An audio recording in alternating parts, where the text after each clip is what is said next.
Uma das festas mais aguardadas da região é a Fogueira aqui em São João, que acontece no mês de junho, e nesta edição será realizada a terceira Expo São João. Entre as atrações, Guilherme Santiago, Fernando e Sorocaba. Mas o que muita gente não sabe é que mesmo antes do lançamento oficial da grande festa, muitas pessoas já estão envolvidas em trabalhos para que a fogueira aconteça.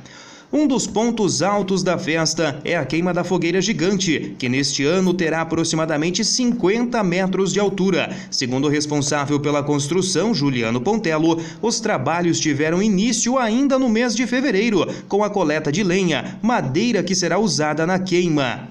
Assim que todo o material necessário estiver no centro de eventos, a estimativa é que o levantamento da fogueira seja concluída em 30 dias. A festa, em alusão ao padroeiro São João Batista e também comemoração ao aniversário do município, acontece nos dias 21, 22, 23 e 24 de junho. Além das apresentações de vários artistas, haverá exposição de produtos e equipamentos de empresas de São João e de toda a região. A programação para a festa é a seguinte: 21 de junho, quinta-feira, às 19 horas, abertura da Expo São João. 20 horas, Santa Missa. 21 horas, apresentações típicas. 22 horas, show com Adson e Alana com entrada franca. Dia 22 de junho, sexta-feira, às 22 horas, show com Guilherme Santiago, após Grupo Chama. 23 de junho, sábado, 21h30 horas, queima da fogueira. 22 horas, show com Fernando e Sorocaba, após Grupo Chama.